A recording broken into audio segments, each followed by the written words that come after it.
Have you ever walked into a hotel and you immediately pick up on some strange vibes? You've already reserved your room online, but your gut tells you something is off.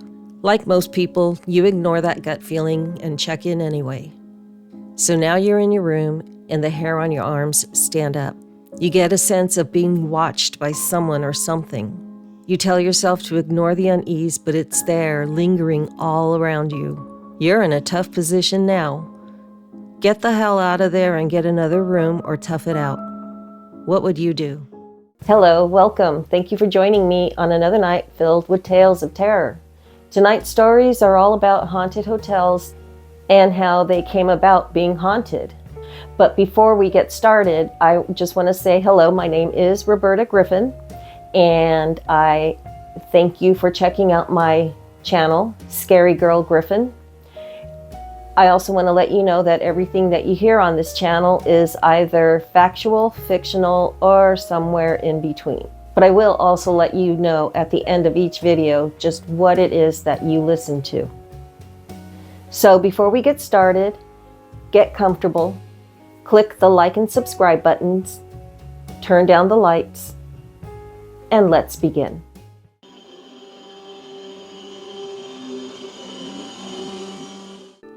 Said to be America's most haunted hotel, the 1886 Crescent Hotel is perched atop of a hill that overlooks the spring that it was named for. And it's not just the Victorian beauty that allures people to the Crescent.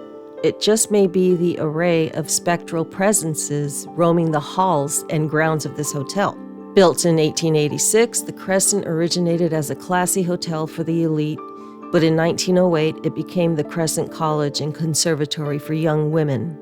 And during this time, a student would fall from a window and die. 16 years later, the college closed, and in 1937, a man by the name of Norman Baker purchased the Crescent and transformed it into the Baker Cancer Hospital. The thing about this hospital was Norman Baker had no medical training. He used unorthodox methods for treating the cancer patients, and his miracle cure, it was a scam. Baker had defrauded those cancer patients out of millions of dollars. He is what one would call a charlatan.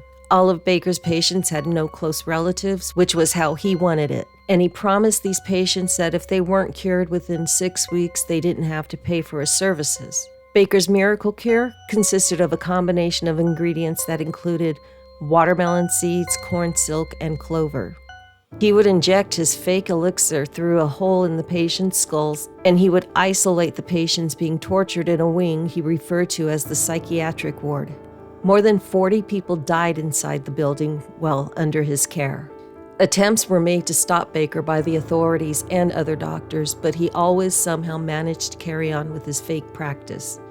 It took mail fraud to arrest him. He was imprisoned for 4 years, and the hospital was closed. Many of the ghosts throughout the Crescent Hotel and Spa are harmless. They make loud noises, shut doors, fun stuff just to get your attention.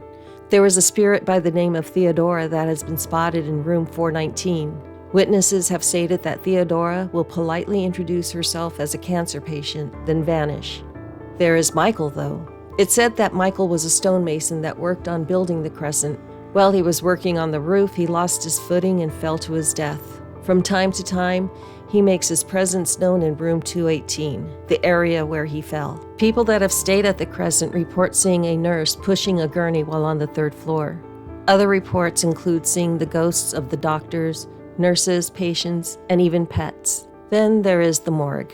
There have been reports of visitors getting physically lightheaded, chills, and an upset stomach upon entering the icebox. There have been several sightings of orbs and spirits caught on camera. But it may not only be the spirits dwelling within and around the property, but the morbid discovery buried beneath the grounds of the hotel. In 2019, there was some construction taking place. The crew that was digging up the dirt found over 400 bottles filled with various concoctions and medical specimens buried in the earth. These bottles are believed to be from the time when the Crescent was Baker's Cancer Hospital. Paranormal researcher Larry Flaxman and surgical pathologist Dr. Charles Matthew Quick with UAMS identified the specimens inside the jars as the human tissue and tumors from Baker's patients. Today, when visiting the Crescent, you can see the specimen jars on display in the morgue for your viewing pleasure.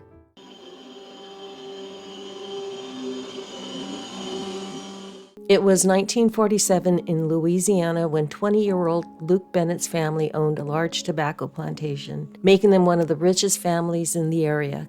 Luke and his sister Waverly were brought up to believe that they were to enjoy only the company of those matching their class and eventually marry those that fit their criteria. Waverly had no problem with that. Neither did Luke, until that one day he was driving home from college for winter break. He saw a beautiful girl, 16 years old, walking along the road. He was so intrigued by her exotic beauty, he pulled to the side of the road just in front of her.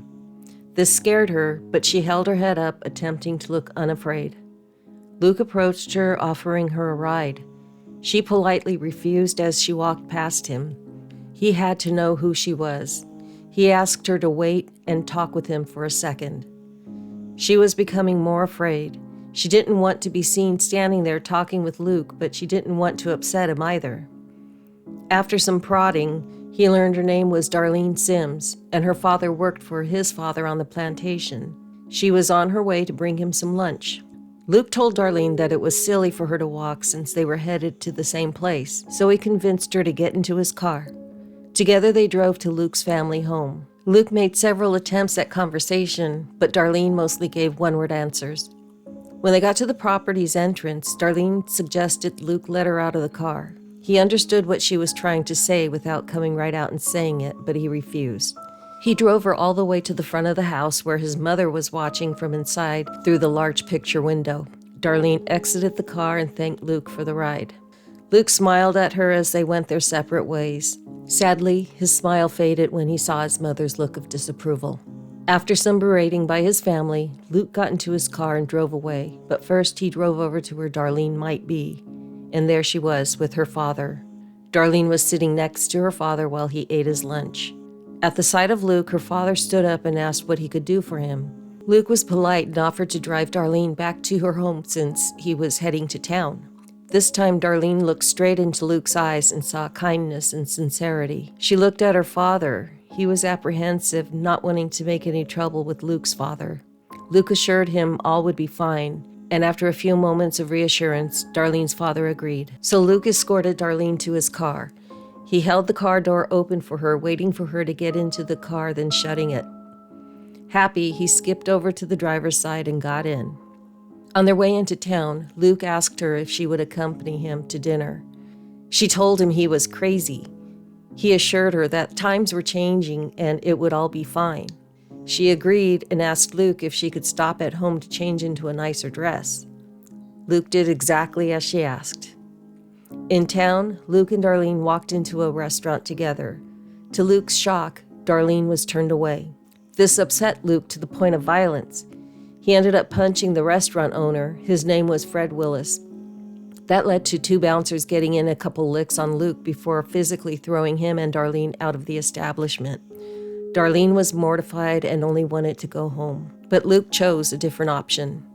Luke asked Darlene to stay in a hotel room with him so he could clean up. They could have dinner ordered in so there would be no other confrontations. She was reluctant, but went ahead with his plan.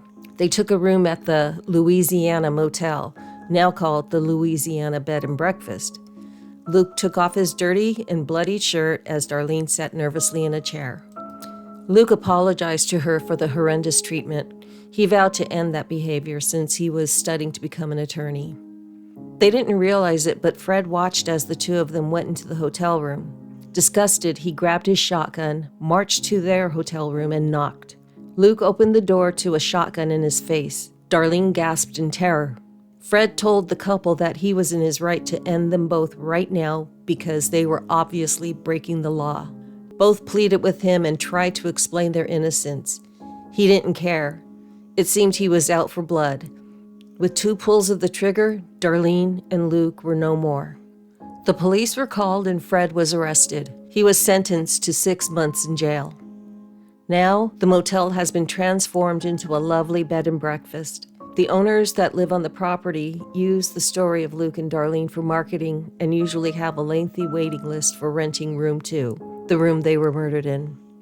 Some people who have stayed in room 2 report a chill in the air that comes and goes even when the windows are closed and the air conditioner is off. Some have been awakened by the sound of shotguns. Still, Considering the location of the B&B, it may just be fireworks popping off.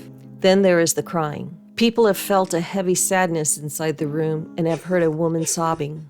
Everyone seems to think it's Luke and Darlene, still there in the room where they were taken away so tragically. Well, what'd you think of them stories? Were you able to figure out which one was a work of fiction? I'm betting that if you guessed it was Luke and Darlene's story, then you'd be right, because yes, they are characters I created while writing my story for this video. But whether these stories are true or not, I really hope that you enjoyed tonight's Tales of Terror. And before we go, I just want to remind you to check out some of my other videos for some more scary entertainment. And to also remember to click the like and subscribe buttons and prepare for more Tales of Terror delivered to you weekly at 3 a.m. So until then, stay safe and stay scary.